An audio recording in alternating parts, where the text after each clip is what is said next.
Nee&FeeBrotherhood back, Season 1, Episode 3. This will be our first guest, the great Phardeaux. Living legend. This is Cliff. We've been talking about him. Here he is. He's our first guest. It begins and ends with Cliff. The first guy I ever worked with at a bar.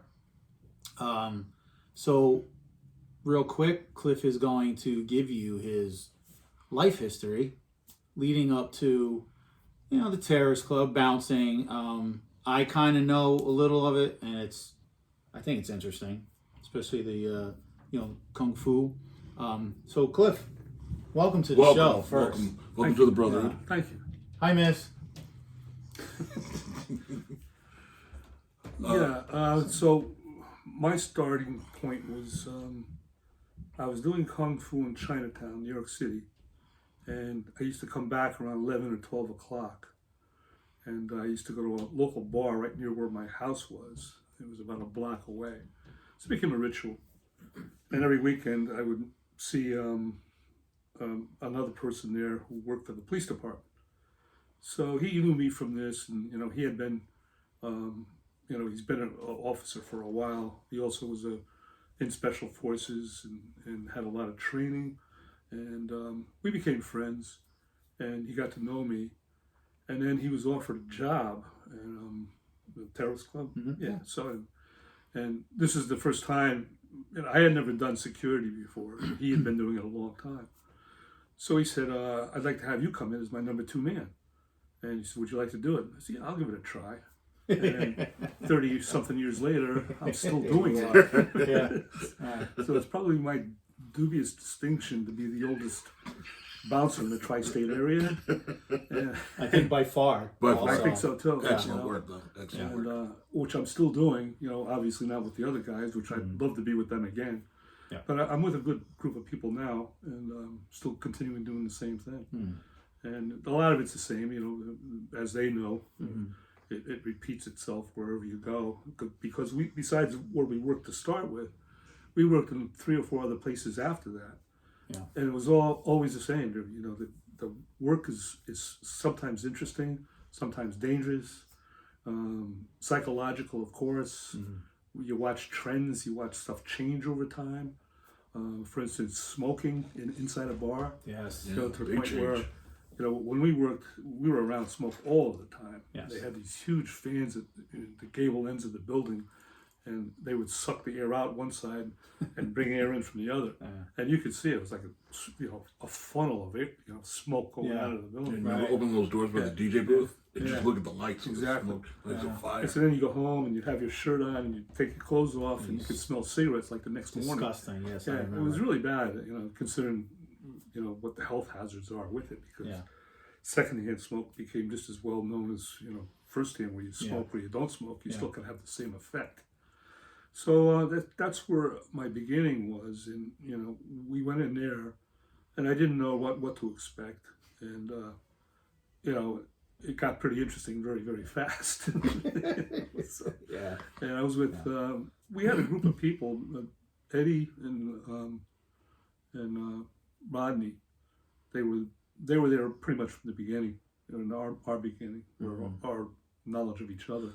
And a lot of other people came in after, and we can't talk about them all, but and some of you guys followed me or went to other places to work. Which we didn't need as many, because where we were at the Terrace Club was multitudinous. It was gigantic. Well, we had our core though. Yeah, exactly. That we kind of did our traveling circus with, right? And then there was all these little additions here. Yeah, exactly. Yeah, there was all kinds of additions and deletions and so on. But this core was interesting because one of the core, we called him Scotty 2 because we had 3 Scotties there, so we designated him as Scotty 2. Was Deuce. Yeah, we called him the Deuce. Yeah. So he came in, and he had an interesting background as well. He was in the first Iraqi war, and then when he got out of the Marines, he wanted to reside in Japan, which he did. And this story just by itself is interesting because he ended up working in the Yakuza bar, which, if you know what that means, it's basically the Japanese mafia. Yeah. Now he's a white, Anglo-Saxon Marine who loved Japan. He went there and he did that, and he had sort of a crazy reputation there too. He had actually he was doing a door, and some guy was doing something wrong. I don't know what it was exactly. Scotty could tell you what all that was about, but he broke the guy's jaw. So the problem was it was an FBI agent. So, and then as these stories go and as we talk, you'll see a lot of stuff has contradiction to itself and has bizarre outcomes. And one of the ones was he had this following in his history all the way through. He tries to become a police officer and he can't get in anywhere because this is on his record. And the guy, whatever the case may be, the guy probably deserved it. I don't know, I wasn't there, but a lot of times that's what happens. And knowing Scotty though, and one thing leads to another. He was in an unusual position to start with. He's in a foreign country, and he doesn't know who this person is. Right. And, the person could have just said something that triggered it off. You don't know. Yeah. So anyway, he finally was working for them, and I think they were selling drugs out of the bar. And so what happened was they were selling drugs out of the bar. Being the Yakuza, what happened was they would sell the drugs out of the bar, they get the money from the drugs, and then they go out and steal the drugs back from the people they just sold it to, or gave the money to. So, it was unscrupulous and insidious in its own way. And it had its time too. It just went on until a point where they raided a place. He said it was like a movie. They're running down the street with swords and everything. Kill Bill 3. So, as it was told to me, he was escorted. I think it was it Akita Airport. There was a big airport there. Yeah. He was escorted to the plane, and they told him they didn't care where he went, but he couldn't be in Japan anymore. They had like 24 hours to get out of town. Basically, that's so much. Yeah. So then he goes to Thailand, which he loved. Yeah. And he's in Thailand, and his first experiences were he's in a bar, and the guy comes in with a baby elephant. And elephants are revered in Thailand. They still are. And luckily it was a baby elephant, but it takes up room. So Scotty's standing at the bar, and the elephant puts his foot on top of Scotty Tooth's leg. So he's like pushing the elephant. He says to the owner, he says, your elephant's standing on my foot. sorry. And he takes the elephant off. But I think after that moment, Scotty realized he was home. This is where I belong. And they had all kinds of craziness with sexual activities and all that kind of stuff. They were known for their people who way before the times now, transvestites and all the stuff, and they had all kinds of operations back then. And Scotty was on the beach, I think, with one of his friends, and the friend said, "You see that girl in a real slinky bikini?" And Scotty said she was absolutely gorgeous. And this guy, it's a guy. And so we never knew whether Scotty ever indulged in anything or not. Right. Found out When in Rome. In a different way, but we never did know, and we probably never will. So wow. I saw him just He'll recently. admit it. He was in town. He was with Tall Bill actually, and they were hanging out together. And Scotty had some problems with his throat, unfortunately. Yeah. And I came here for treatments, and he's going to come back every 3 months, I think. That's what he was saying. Yeah. So we went out. The favorite place to go for Tall Bill, of course, is Texas Roadhouse, where he gets a 32-ounce steak, which most people can't. I mentioned before. Yep. And Eddie, you were there. We were all there together, actually. Yeah. And you, I don't know if you had the 32 ounce. I did. Did you? Yeah, Yes, I thought I did. you would. I didn't think you would hesitate about that. You weren't shy about that. No, but I remember with Scotty going there, Yeah. he got it rare. Yeah. 32 ounces of rare steak. Really? Yeah. It's disgusting. I could barely eat watching him. Yeah, it's almost like eating it raw. Yeah. It's like you just killed it, Yeah. I remember when we were working at Tiernan's, all of us, Scotty was already was going to live in Bangkok or Thailand. Yeah. And he told all of us, he goes, "Yeah, we got to go together." Yeah. It would have been extraordinary, probably. I could only imagine. And I thought about it, and I came back the next weekend, and I said, "I'm in." Yeah. I'm in. He was like, "All right, great. Yeah, where are we going to go?" And I thought about it more, and I came back to him. I said, "No." He goes, "Why?" I said, "I don't trust you." He's like, what do you mean? He said, because you would hook me up with a lady man. Yeah, He said, probably would. and he said, well, I would never do anything to hurt you.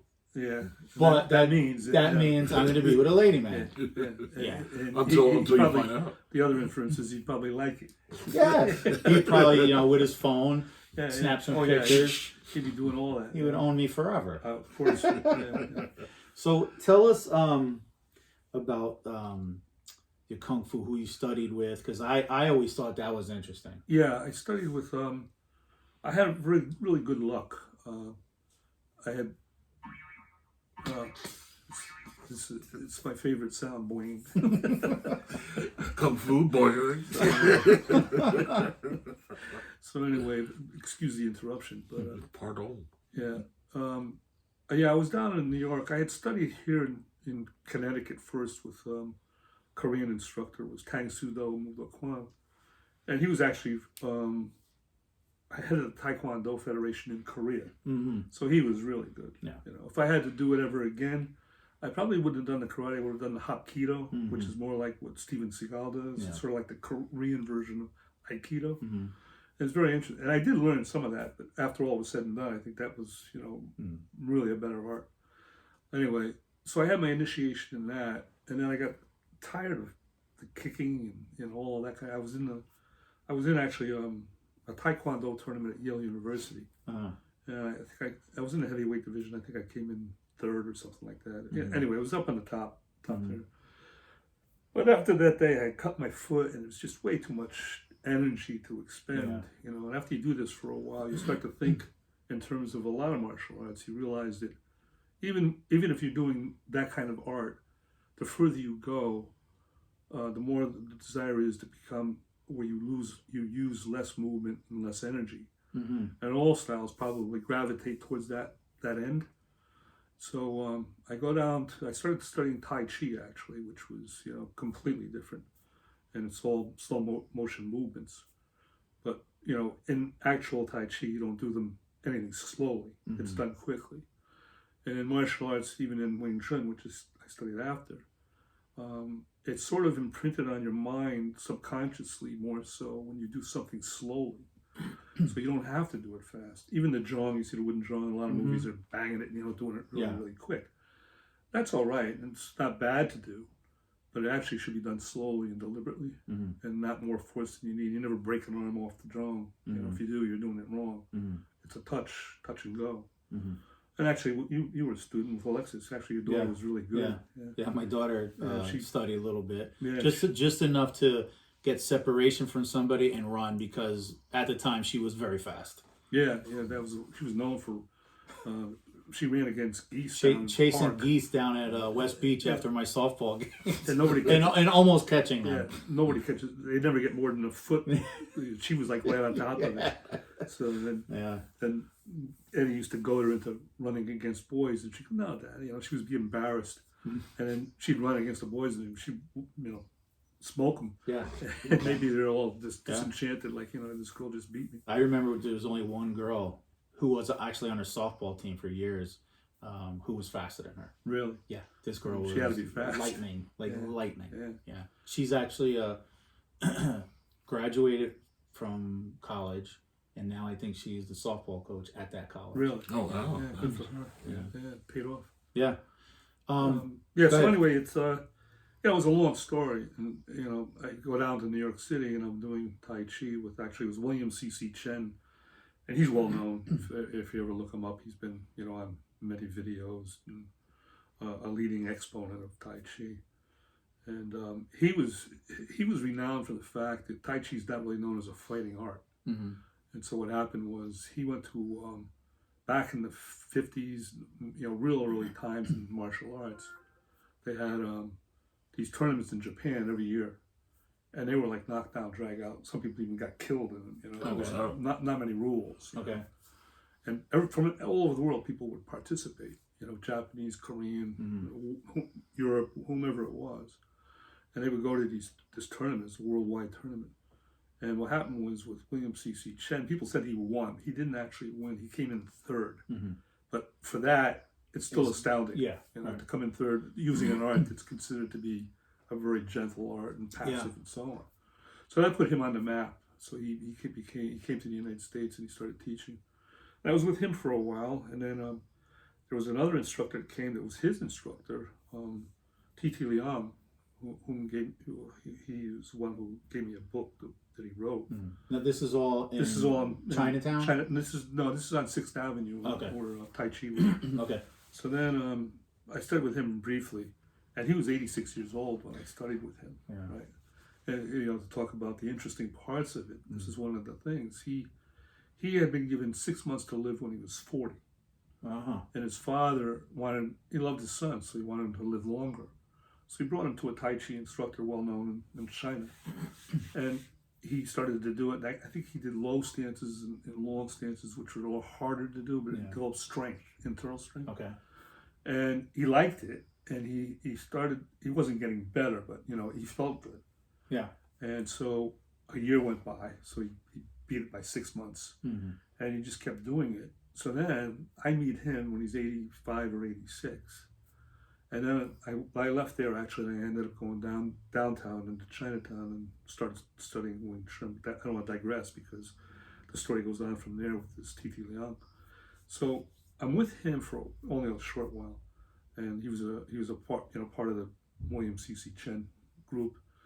And I go into Borders Books one day, and I'm looking at I used to buy an Inside Kung Fu magazine once in a while, not all the time, but if I saw something I wanted to read. Yeah, right. And they elucidated on a lot of stuff. They were pretty erudite sometimes. So I picked up I went to look at this magazine, and on the front, it looked like him, T.T. Liang. And it said on the front of the cover, T.T. Liang dies at 102. Oh, wow. 102. Yeah. So what he professed, he lived. Yeah. And he said that it made him better, stronger, internal strength, whatever it was. I'm not Yeah, sure what it his worked. ailment was. Yeah. But Chinese doctors aren't, they're good because they study a long, long time, a lot of different things, medicine, and herbs, acupuncture, and meridians, and the energy that goes through the body. So he ascribed to it and made a long life out of it. Yeah. So he was a living example of Wow. what to do. And he's always funny. He'd say to people, "But why do you want to learn how to hurt somebody?" He says, "Learn how to heal yourself. First you have to have health before you can do anything else anyway," which is true. So he lived by that premise all the way through his life. So very interesting man. Wow. So then I met some people down there who had been all over the world, and they told me that the most efficient style they ever saw was Wing Chun.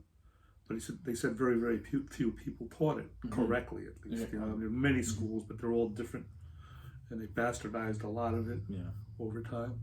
So they told me about Moyat in Chinatown, downtown, and they didn't know exactly where it was. So I just left where I was on 6th Avenue, and walked on Saturday afternoon down to Chinatown, East 45th Street, or East Broadway, 45 East Broadway it was. And I'm going down there, and you can't really differentiate much. And there's no big sign saying Moyat School. Yeah, right. I just walked by the doorway and it said Moyat, and it was on the door. So I said, "This is it." So it's a 5-story walk up, no elevator. And that's a good sign. Yeah. It's like the ancient Shirley walking up the mountain. Yeah. Kill Bill 1 and 2. Right. Uma Thurman walking up the stairs with water. So, it all fits. Yeah. So I go in there and I see him, and he was a character, Moyat. He was in the back drawing, and he talks to me for a while, and I told him what I had done before, and he goes, that shit. He goes like that. And there was a WC on a wall. It was a water closet. He goes, "That's what that is, water closet, like a toilet." So he's giving me expounding his philosophy. And the strangest thing was that he didn't teach. It was like he'd just go in the back and draw. He was an artist as well. He was actually on the Museum of Natural History's. He was a consultant for painting, like watercolors. Really? Yeah. And he gave me a painting later on for my birthday. It was 1992, and I still have it. It's pretty neat, and it probably has value. Not that I can care about that value, but Not just the about fact that money he did it himself. He did the rose, and his son, I think, he actually contributed to it too. He's also a good martial artist. So I'm with him, and I'm going to classes. He never comes out. He never teaches. So what would go on? Yeah. So what happened was that one person there really did know the art. To this day, I don't know how he learned it because it's like I don't think he was taught either. Yeah. But he was really good. Mickey Chan was his name. Okay. If you probably ever look him up, he's actually probably one of the leading exponents of Wing Chun. He's an unsung hero though because he's much better than many people, but probably people don't know of him. But he resides in Hong Kong now, and I had an open invitation for many years, which I'm sorry I never took up. Now Hong Kong has all changed because it's under the auspices of China, and they don't have the freedom that they used to have. But he had a way of doing Wing Chun that was. People used to come from all over the world actually to go to Moy Yat school, and they didn't know that he doesn't teach. Yeah. But the thing that they realized was that the way we did it, to this day, I don't know. I've never kicked anybody or punched anybody in the whole time I bounced. Right. Never once. Yeah, we talked about that actually one time. And you guys know because you were with me around that time. And what I would do is I'd load my center of gravity, and I'd clear my center, and I would deflect and move into them and disrupt their center of gravity. I did that many times. Even the Scotty 2 challenged me numerous times. Kevin Mugford. Yeah. He actually, that was an interesting story too. Yeah. That's a whole other story. Stan. And Stan. In the shopping carriage. Stan was big, and he had studied jujitsu, you know. And the first time I did it with him was inside the bar. Baby Nat was there. We call him Baby Nat because he was sort of like He's a baby. He was sort of like a big farm boy. Big baby just strong. Baby, Yeah, strong, very strong. Sort of like what they would pick when a baseball coach would go out or a scout would go out and find some guy in Oklahoma like Mickey Mantle back in this day. Right. And this guy was just throwing bales of hay, doing everything, just naturally strong. Right. And he was just started with us actually. And this is at another bar we were at. We mentioned the name or no? It doesn't matter. Yeah. No, not that one. No. Temple Bar. Temple. Yeah, Temple Bar. So he was there, and he didn't really know me. And we were working up the same shift. And Stan had come from McLean Avenue or something down in the Bronx. Yeah. And he actually ran security down there. Yeah. They brought him. The Irish brought him down. And he was a big Irishman. And so he goes, he says, come on, let me see what you got. It's after hours, like we fool around. Yeah. And this was the standard thing I would say, are you ready? He said, yeah. And I went into him, and he went over the bar. And that's there, like, holy shit. Yeah. He couldn't That's believe a fine it. introduction. And I was actually saying, holy shit. I impressed myself. Yeah. So then, I don't know, 6-7 months later, we're out in the back. He goes, come on, Grandpa, you got lucky last time. This is the way it evolved. Yeah. And what am I going to do? So, you ready? He goes, yeah. So, You've seen it, the Clint Eastwood voice. So I went through him again, and he landed on top of this black Nissan. And then from that point, he never challenged me again. Yeah, he never said anything again. And that's like, oh my God, again, the same thing happened again. Yeah. And then after that, they asked me to be in charge of security because They looked at the video. he lost face. I don't know what happened. Yeah. I told him I didn't want the job. I think you remember that. I told him I'll just work as a bouncer. With Marcus, And then one of the owners, Gordon, they convinced me to do it. And then the money was, what the hell? Why not? Yeah. I basically was doing it anyway because yeah. I was, you knew me and all the guys knew me. Yeah. I would tell you guys what to do. I told Stan, I said, you stay out in front and just do what you do. I'll take care of inside. Don't worry about it, and you can get the extra money. So he decided to go. That was the end of that. Well, Cliff, remember, it was a big deal with the Irish. Remember they had the boxer that didn't stay around, and this kid was a professional. Yeah. And he went to the Capitol Theater, and they were hyping him up, and they were all there to see him win it. I guess he got his ass handed to him. Yeah, that was sad. It was a sad story, actually. He quit and went back to Ireland. He couldn't be around. Who was that? He was there. I think we knew him a month. We got hired. Yeah. And the fight was like a month later. I knew him just a little bit. I always felt bad about that because anybody can get beat. Anybody can lose a fight. It's like Moyat used to say to us, you train, you come here every day, you train, you come here, and he said, you get good. He said, but in real life, we give you 50% discount. I always remembered that because it was so true. Yeah. And no matter what I know, it's like, I'll give you another example. I mean, I don't want to be too loquacious here, continue talking, but it just triggers one thing to another. Yeah. And I think you were with me at the time. It was at the Terrace Club. And the biggest guy tallest guy we got here is Tall Bill. and he's 6'7.5". He doesn't give himself credit for the extra half inch, but who cares? He's there though. Yeah, if he's wearing boots, he's as high as the doorway. Yeah. So anyway, we're there, and we've been there for a while. And, you know, we had numerous fights. You know, we always involved in something going on. It was never a weekend that went by without something happening. No. We used to call it Friday night fight night, actually.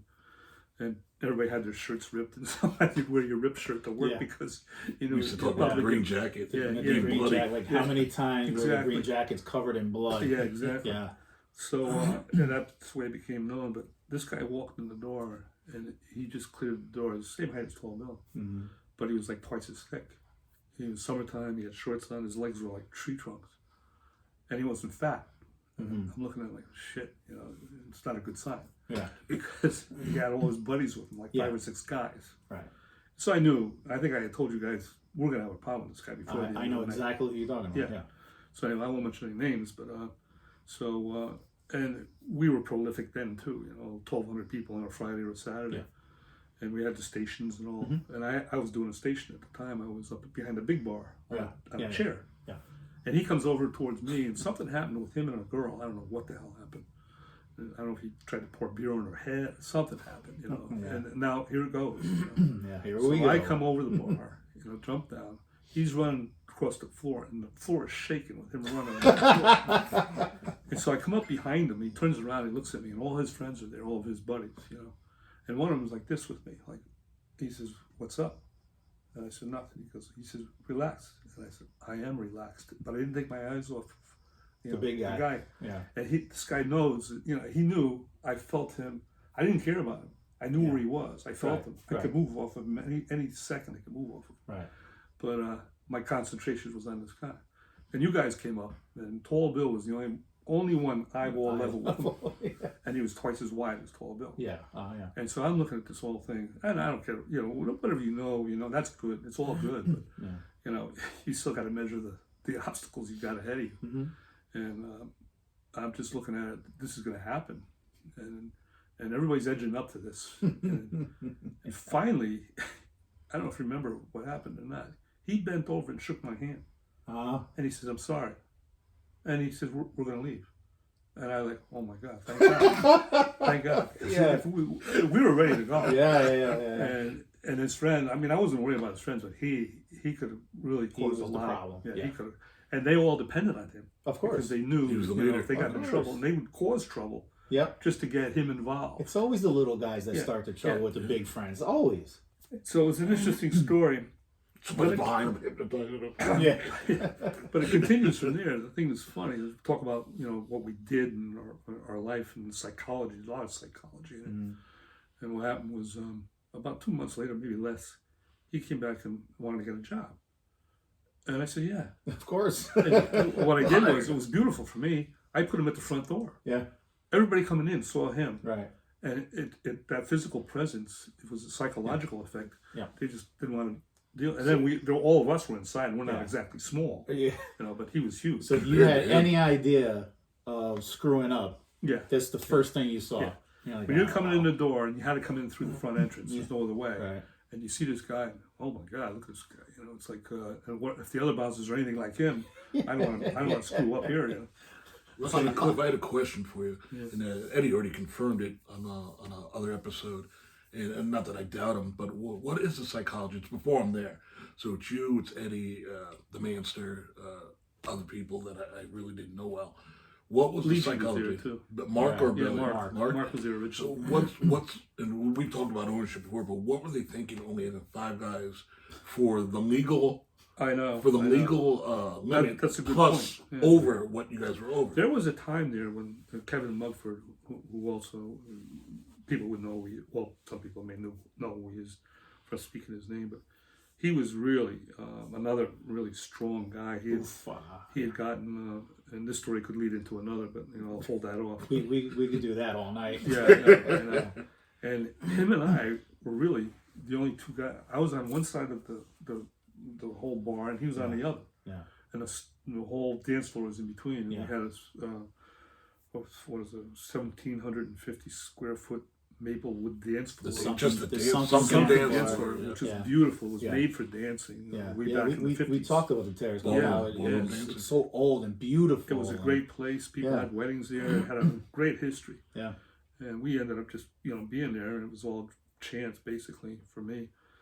And he was on one side, and I was on the other, and we had these lights that were like, million candle lights or something. Yeah. I don't know. They don't go by lumens; they go by candle watts or something like that. Yes. Yeah. Anyway, they were enormous. You flash this thing; it was like you were in an airport. Yeah.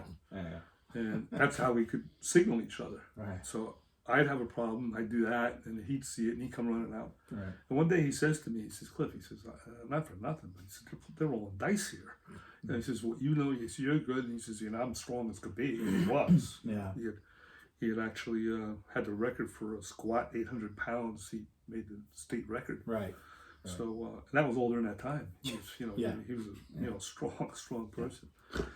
And that story goes into another. Yeah, I was just thinking of a few things with Kevin. Yeah, and I could tell that later, but and that's the point. It's like finally one of the owners, who was the inferior one, let's say. What do we call? What do we call him? I called him the Spaniard. Spaniard. Oh, the Spaniard. Yeah. And he's just a douchebag. Yeah. No. That's what I call. Well, him. anyway, No. I don't know which. The owners realize that they generally all realize that we got to do something because it's a liability. Yeah. And if the I law would think comes the in, 5,000 people online, yeah. yeah. Well, I started in '91. It was me, you, Yeah. Lee G, Mugford, and maybe one other guy. I think the cousin was there, Alphonse. Oh, him. Yeah. Yeah. Which. Yeah, but that's an ownership cousin, right? Yeah, well, He was a bartender. As far as I remember, he was useless. Yeah. And then I left in *94 when I got married. I came back and it was Cliff, Freddie, Woodsy, Tall Bill, and I was like, just like 12 guys. I was like, what the hell is this? That's where Chuck comes in from the Capitol Theater with those guys. Yeah, well, and they split up a little bit with the Capitol Theater. Yeah. Yeah, so I shouldn't say inferior. It's just that the thinking wasn't. If thinking was inferior up to that point. Yeah. So anyway. Yes. Just to clarify. Yeah. So I didn't mean to state it like that specifically, but it just was their thinking changed and realized that it's got to be changed because it's a big liability. Yeah. And it was good, but then it went almost to the other extreme. We had as many as 15 guys working there. Yeah. At one point. Yeah. It's like a small scale army. Yeah. The most I ever worked with was 18 for the touch. Yeah. When we had special events, it was even more. Yeah. So we recovered. I mean, that was a good point. Finally transition to a better state of mind. Yeah. But when you're up on the post, every half hour to rotate. All right, go behind the bar. Okay, rotate. He goes to the stage. I forgot about that until just now. Yeah. We used to have the rotation. Yeah. The worst though was at the end of the night before they paid us, we'd have to use the leaf blower. The leaf blower to clean up so much trash. Yeah, that was real healthy too, and all the dust. Yeah. That and there's nothing you do about it, but for that, it's something we laughed about before, I think even on camera. You have a male and a female bathroom. That's it. Yeah. For 1,200 people. Yeah. What are you thinking? Yeah. Yeah, it was really unusual. It was a good experience, interesting. Had a lot of facets to it, but Yeah. we had a lot of stuff that happened there for sure. I could say that was my first bouncing job. Yeah. Let's see, I was probably 22, maybe. Yeah. And it actually, and I talked to my son about this and my daughter. Yeah. Doing that job actually helps your self-confidence. Yeah, it does. Because you can't go into a situation and not be confident. Yeah, I know. So you had no choice, and I thought that was a good lesson in my life. Yeah. Well, Baby Nat was going for a job once, and he used to. I had the moving business also, and I used the bouncers. I used Freddie, I used Rodney a lot too, and that he was working with me pretty steadily. And his father wanted him to get a real job because he graduated from college, and moving is not a real job. Yeah, of course. But it's an interesting job also. Yeah. And so. That was complaining that he was going to go for an interview, and he says he couldn't get through any interviews because they looked at his resume. He was a bouncer at night, and he was a mover during the day. Two deadhead jobs, right? so I told him that, you got to go in. I said, this is what you got to do. As you tell him, yeah, you're a mover. But it's either black and white at the end of the day. It was moved or it wasn't moved. Yeah. You can't insulate yourself. You can't blame anybody. Yeah. You take it all right on the face. Yeah. And I said, bouncing requires psychology. Mm-hmm. You got to diffuse situations, neutralize conflict. That's right. And so he went in and told the owner that. He said, I wasn't going to give you a chance. He said, but I like what you said. Right. Gave him the chance, and he was there. The owner actually was offering him a partnership. Oh yeah. 5 or 6 years later, he finally quit. Uh-huh. It was a hard job. He had the circles under his eyes. It was 7 days a week, pretty much. He made a lot of money there. Though. Oh, was that with the ticket Yeah. thing? Yeah. Okay, Yeah. I remember. He made it was a good business. Yeah, he made a lot of money. He made a lot of money. He's not unhappy about that. He helped his family out because his father had some problems with his. He had a corporation and he was in litigation all the time. Uh-huh. And he helped his father out with the mortgage and stuff, which I give him a lot of credit for. Yeah. So, Wow. So and my nephew, the same thing. He bounced with us for a little while. Yeah. Casey. Yeah, and we he, briefly touched on Casey. Yeah. and he. No, I'm sorry. Go ahead. Yeah, Finish. and he went to apply for a teaching job, Mhm. and he used it. I told him use it the way I told him that, Yeah. and they liked it. And in fact, he used that also in his teaching to be an authoritarian figure. And, Yeah. keep order and so on. Yeah. But he's another one. Casey, he's just this big guy, but he has like a baby face. Yeah. And you talk to him, he's the sweetest guy, but that could change like that. And then now you have this Hulk in front of you. Yeah. Well, we said, how old was Case the first time we brought him in, you think? Yeah, he was under 21. He was under 21. When he said that, I go, I think I met you when you were 21. He's like, no. He was about maybe 19, 20, Wow. something like that. Wow. And he was tall then. He was so big. He's a big guy. Jeez. So, but so in other words, it's like there is a whole dimension to the bouncing that people don't understand. No, and even in the sense that look at what we did. In a lot of ways, we protected people. If you think about it, and we had our good times, and it was a lot of fun also. But in the essence of it all, the thrust was we protected people. I mean, you and I, and you also. And remember, Tiernan's, and I won't mention her name, but she used to get drunk all the time, and she was a little scary. Oh, scary! Yeah, wino teeth. Yeah, so she looked like a cadaver. She drank wine. Yeah, ooh, her lips were all blue. Yeah. She smiled at you. Yeah.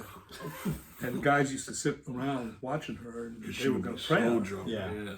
And I had more than one time, right to closing, she's still there, and she can't even get home. Yeah. Can't speak. And some guy was going to take her home. I said, no, you're not going to take her home.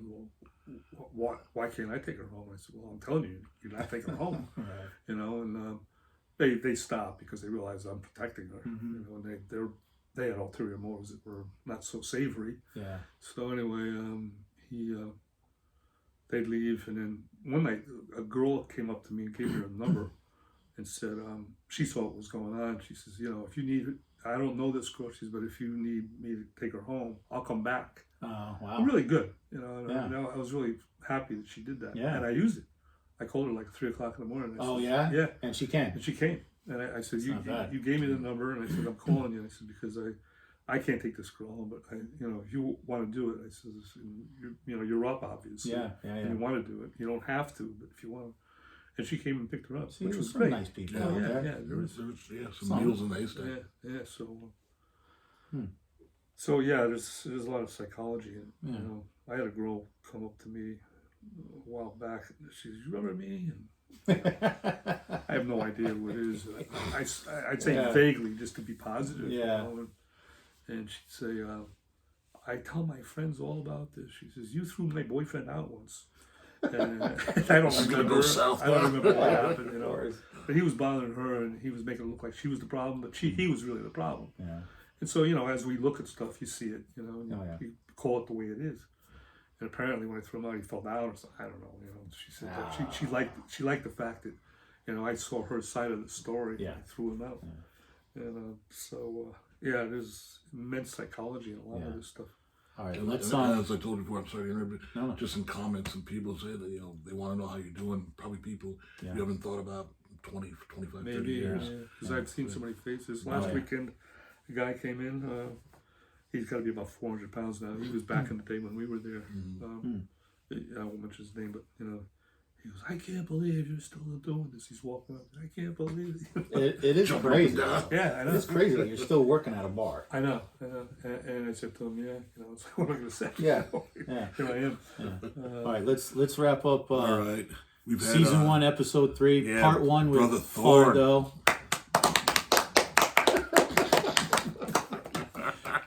We definitely, there's so many stories with Cliff. We definitely need to do part 2, which is coming. Absolutely. Stay tuned. Yeah. So Rod. Yes, sir. Say the line. What's the line, Cliff? What is it? I don't know what's the line. The Brotherhood has spoken. All right, guys. Remember, if you like us, thumbs up, subscribe, please. Like and subscribe, comment. We'll definitely answer the questions. We actually got a few comments from a few people. Absolutely. Actually, a couple people asking about Cliff. That's why he's here. A couple people wanting a Terrorist Club reunion. So, yeah, subscribe, and we'll see you guys next time. Yeah. And stick around. Part 2 is coming soon with Brother Thorn with the Brotherhood. All right.